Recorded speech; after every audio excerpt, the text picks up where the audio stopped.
pleasure to introduce our very first guest, one of my favorite people that I have known for, I think, about a decade, and watched her step into her power, career, and service in a big way. Suzette Bravo is a professional speaker, a published author, and soon-to-be best-selling author, vice chair of the board for PACE Center for Girls, and an empowerment coach. Welcome, Suzette. So great to have you here. Thanks, Wendy. That's quite an introduction. Thank you. And yeah, I think it's been about a decade that we've traveled in the same amazing circle of women. So I'm really honored to be here with you and to be part of this project with you. Well, you never know, right? That people come into your life for a reason, season, or a lifetime.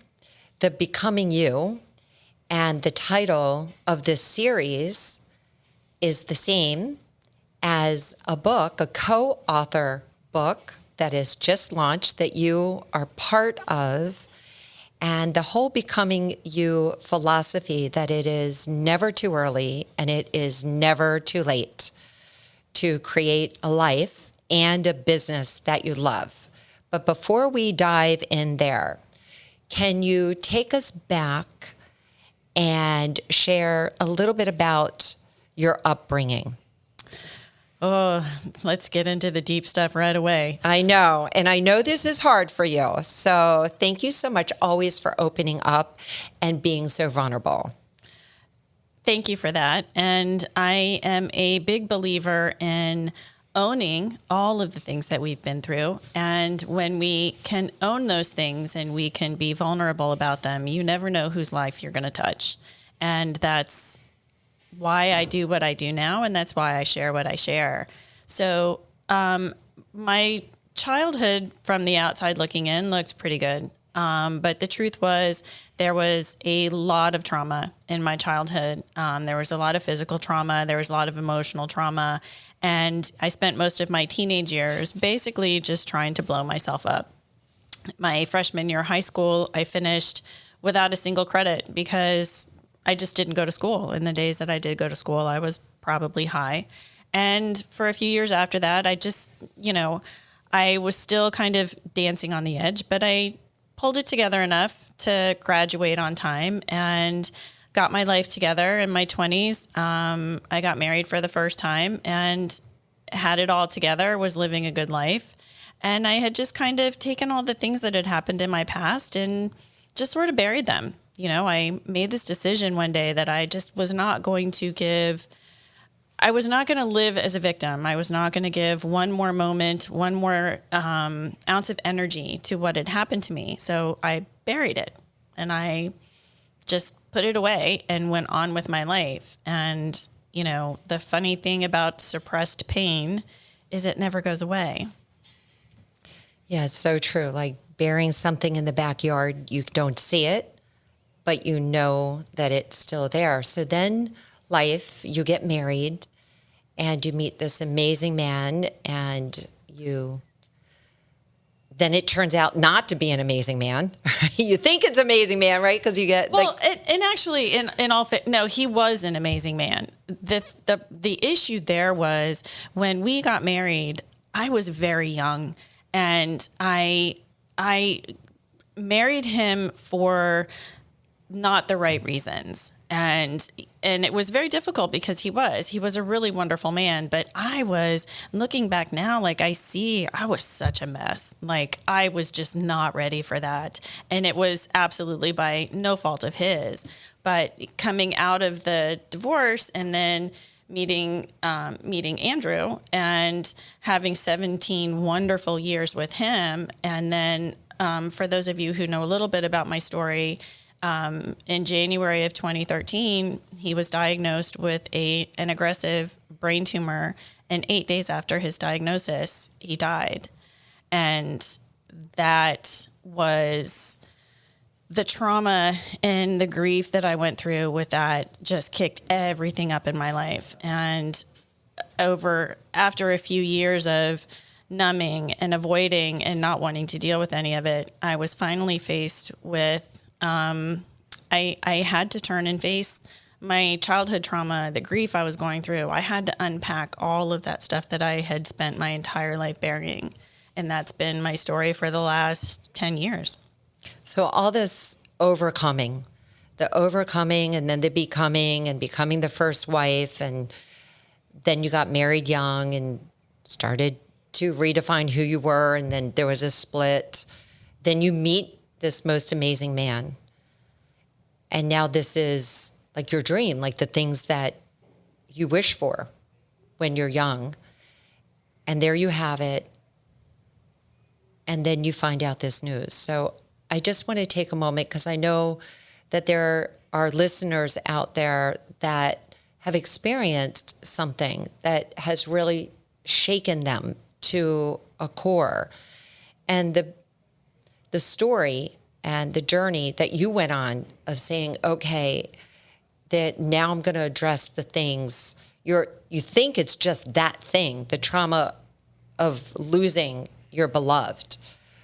It's that, but it's that layered on all of life's circumstances, that every stage is there to help us, but we don't know it at the time, to teach us, to educate us. And then you were able to finally get some guidance and some counseling. What was it like when you were going through that process? Oh, it was hell. It was absolute hell. And they say that, the healing journey is the greatest journey you'll ever take, but it's going to feel like hell on the way. And it kind of did. And it was challenging and it was really hard. But I was committed and I knew it was time. I had spent my whole life running from the things that had happened to me. And I had spent most of my life feeling so much shame and guilt around both what had happened to me and how I had reacted to it, things that had been done to me, things that I had done, and what my journey and ultimately the becoming you part, the reason that resonated with me so deeply when we started talking about this project is the last 10 years have been about, I feel like for the first time in my life, that I am authentically and truly who I am at my core, not living a life that somebody else wants me to live, but I am being true and authentic to myself. And that has come through a very long journey of healing and digging deep and committing to myself and committing to coming back to loving myself, which is what I speak on. It is what I coach on. That is the true core essence, is self-love. Because when we truly love ourselves and we make decisions for our life from that place, your life is going to be better. You're going to have more joy. You're going to have more success and all of those things because, when you're coming from that space of love and compassion and acceptance, you're going to make better decisions. We're always looking for somebody else to say, I love you to us. So with that concept of self-love, where do you begin? If you haven't had a journey like this of up and down and all around, and you haven't even explored the idea of like self-love. Yeah, I love myself. We all think, yeah, I like myself. Yeah, I do. But we really many times are speaking so negatively to ourselves. So what does that actually look like, self-love?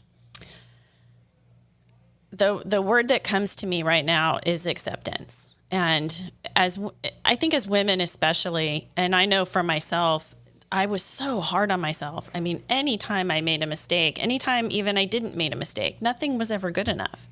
Nothing was ever good enough for me. And when I started doing inner child work and seeing that a lot of the things that I was doing were habitual patterns that I had developed in childhood as survival skills to get me through the very difficult times in my life. But I was no longer living in a threat. I didn't need to live in survival mode anymore. I was a grown woman. I was successful. I had an amazing life, all things considered. And I had great friends and I have, and I'm in a great relationship and I have so much love and support. I don't need to be living in that survival instinct anymore. So it was looking at my inner child and approaching myself with the same love and compassion that I would hold for a child who was learning how to do things and learning who she is and what's important to her. But it's about accepting who you are, where you are right now, and not allowing anybody else to tell you who you should be or where you should be. But when we take back our own power, and when we look at our life and choose to live through our own hopes, goals, and dreams, that's so powerful. But it's having that compassion and that curiosity.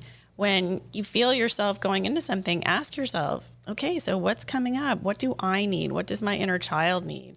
Why am I feeling like this? But that curiosity leads you through that. And, with the help and guidance of either a coach or a therapist, whatever feels right for you, will get you through to the other side. And there is a lot of support out there. Now, you've been very active in the nonprofit world. Yes. As the vice chair with PACE Center for Girls, working with young girls, working with their moms, like working in the empowerment field. What do you bring to the table there? Like, how do you start with somebody that's a younger girl bridging this conversation? With permission. Honestly, it's permission to be where you are. It's permission to be afraid. It's permission to be curious. It's permission to set boundaries and to say no and to go after the things that you want because you want them, not because social media tells you that this is the way that you have to do it. And society is constantly saying, look like this, do this, be friends with this person, follow this person. And it's getting in touch with your own heart and your own soul and stepping forward in a way that you want to be in the world. Your uniqueness is this beautiful gift. Each one of us is one of approximately 8 billion people on the planet, and each of us are born with unique, beautiful gifts. And when we learn to live and express ourselves through those unique, beautiful gifts, we bring joy and we bring love and we bring peace to ourselves. And that's so powerful. That model is really changing. A lot of girls do go on social media. They do compare themselves, but they're also finding people like you that use social media for good, to use it to share your voice, your message, your mission of making a difference in the lives of these young girls and women. What advice would you give from the very start, like whatever age you are, to say, okay, is it to listen to a podcast? Is it to reach out and connect and do a discovery call with someone like you, like to actually reach out and ask for help? I'm a huge fan of reaching out and asking for help. I tried to do a lot of things by myself for a long time because I felt that there was weakness in asking for help. I've completely obliterated that story. There was never any truth to that. Find a tribe. Find people that love and support you. Be discerning in who that is. But the first thing I would say is know in your heart that everything that you seek is already within you. And that is where your answers will ultimately be. You can find a coach, a therapist, a tribe, your family, your mother, your friends, whatever, to help guide you and support you. But the answers that you seek and your strength and everything that you need is already within, and that's where you need to look for it. I love that. And I also love that you have programs online for someone who's not ready to reach out, schedule a call, that you do things like you have a 7-day challenge that you run on a consistent basis, and you have master classes so someone can come in and they can be part of a community or not, like be in the background. Can you talk a little bit about your programs? Yeah, so typically up to this point, I've done a lot of work one-on-one. I've done some workshops and master classes and things like that. I'm rolling out some new programs, and the 7-day challenge and some of the other things will run periodically. And if there's something that you'd like to learn more about, obviously you can reach out to me, and how to get in touch with me will be in the show notes.